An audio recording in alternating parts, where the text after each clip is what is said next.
bởi vì sao mà nó có rất trong này mình có rất là hung hăng đi và rồi cái cái đó mà cái rồi mà xong nên cái là số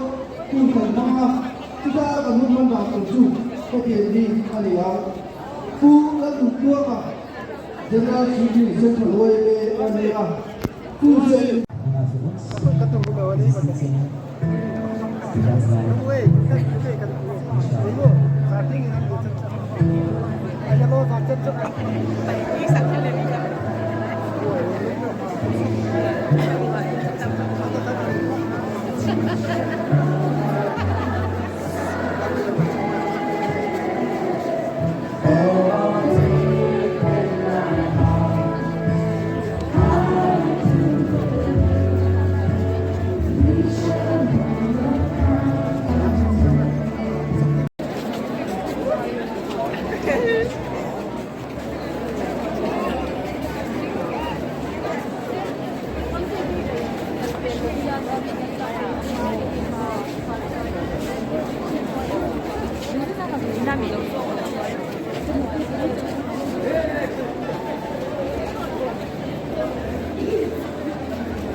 난 민들 왜 되고 싶어? 난 민들 우리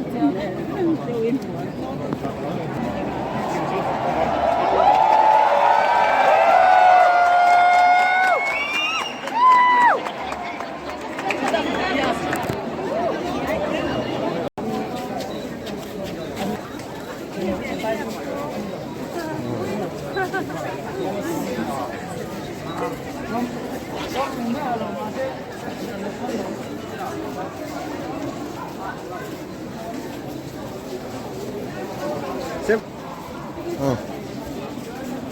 비디오니.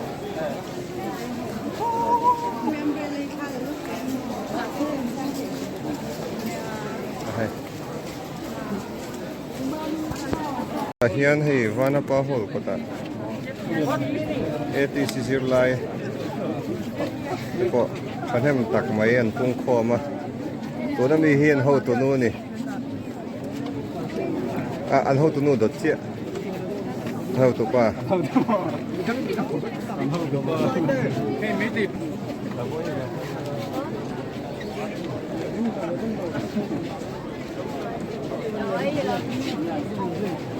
so